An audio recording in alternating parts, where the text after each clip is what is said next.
The story starts at a high school party, where a group of teenagers are gathered, drinking and chatting. Among them is Courtney, who has dared to download a popular new mobile app called Countdown, which claims to tell you exactly when you're going to die. With laughter and curiosity, she opens the app and sees that she only has 3 hours left to live. Her boyfriend Evan, clearly drunk, offers to drive her home. Sensing something isn't right, Courtney declines and chooses to walk instead. Alone and anxious, Courtney gets a disturbing push notification: you have violated the user agreement. At home, she begins experiencing eerie events: flickering lights, whispers, shadows moving by themselves. Something invisible stalks her, and eventually, a demonic force grabs and kills her just as her countdown hits 0. At the exact moment, Evan crashes his car, and a tree branch pierces the passenger seat, the one Courtney would have been sitting in had she accepted the ride. The implication is clear: Courtney was destined to die no matter what, and trying to avoid it triggered something supernatural. We then meet Quinn Harris, a young nurse at a hospital. She's intelligent, introverted, and carries a subtle emotional weight. At work, she tends to Evan, who has survived the car crash. Evan is deeply shaken and explains what happened to Courtney, the Countdown app, and his belief that he's next. He shows Quinn that the app predicts his death during his upcoming surgery. She dismisses it as superstition, but the fear in Evan is real. Later, Evan skips his surgery, terrified by the app's prediction. When he wanders the hospital, he receives the same violation notification and begins seeing terrifying hallucinations, including a demonic vision of Courtney. He's ultimately killed in a dark stairwell by an unseen entity, exactly when the countdown hits 0.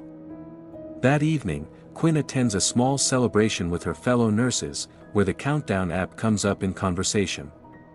Out of curiosity, she downloads it and is horrified to see that she has 2 days and 22 hours left to live.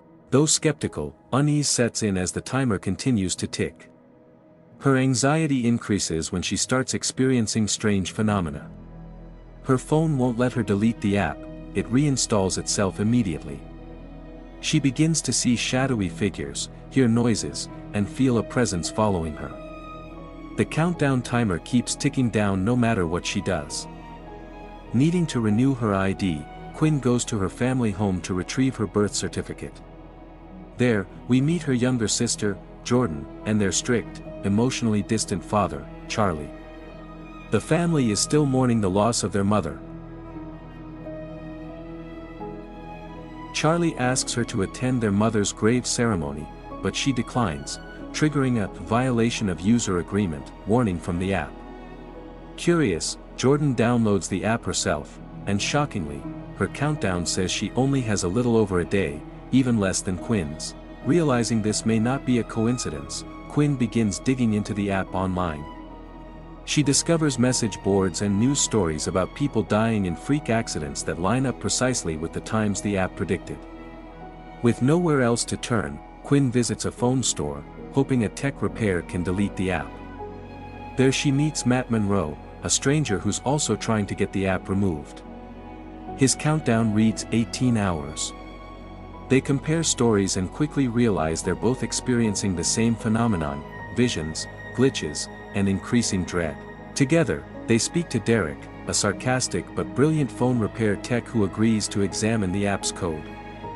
He finds it's deeply encrypted and strange, written in Latin. The code contains ancient words for curse, death, and demon. Even more disturbing, the app contains a live-updating list of every user, including their name and time of death. Derek attempts to change Quinn and Matt's death dates. It works, and they leave the tech shop relieved. Outside, they have a friendly, bordering on flirtatious conversation. Eventually, Quinn asks Matt to spend the night at her place, saying she doesn't want to be alone. During this time, Quinn and Matt grow closer. Hiding out together one night, they talk about their pasts. Matt reveals his deep guilt over the drowning of his younger brother, for which he still blames himself. Quinn confesses that her mother died in a car crash caused by a drunk driver, a trauma that still haunts her. Their mutual experiences of grief and helplessness bond them further. Later that night, the hallucinations start again and the timers go back to being what they were. As Quinn and Matt continue to investigate, they seek help from Father John, a young, unconventional priest with a deep interest in demonology. He recognizes the name Ozan, a demon known to prey on people fated for death, appearing to them in the form of hallucinations and psychological torment. He explains that the curse originates from an ancient Latin tale where a man attempted to cheat death, and a demon was unleashed to ensure fate could not be avoided. According to Derek's hypothesis, the only ways to break the curse are to either, 1. Let the countdown expire naturally, or, 2. Die before the timer ends, thereby invalidating the contract. The next day, Quinn returns to work but is summoned by her supervisor, Dr. Sullivan, who had previously made lecherous comments toward her. In a private room, he again attempts to sexually harass her, but this time Quinn firmly resists. To protect himself, Dr. Sullivan calls a formal meeting and falsely accuses Quinn of coming on to him. He tries to protect himself by turning the situation against her. Father John prepares a salt circle by mixing it with paint, a sacred space to protect them from the reach of Ozan so that they can wait out the timer. It appears and is unable to breach the circle, but Ozan manipulates Matt by appearing as his dead brother. Matt is lured out of the circle and brutally killed as the countdown hits 0. Quinn barely escapes and realizes that Jordan's countdown is almost up. In desperation, Quinn rushes to the hospital to save her sister. Remembering that Dr. Sullivan's countdown is much longer from earlier when the hospital staff was discussing about the app earlier, she lures him into a trap. She drugs him with a sedative and prepares to kill him, hoping to use him as a sacrifice to break the curse and extend Jordan's life. But Ozan intervenes violently, attacking her and preventing the plan from succeeding. With only seconds left before Jordan's countdown ends, Quinn decides to end things herself. She deliberately injects a lethal overdose of morphine into her own body before her timer reaches 0, choosing to die on her own terms in hopes of breaking the curse.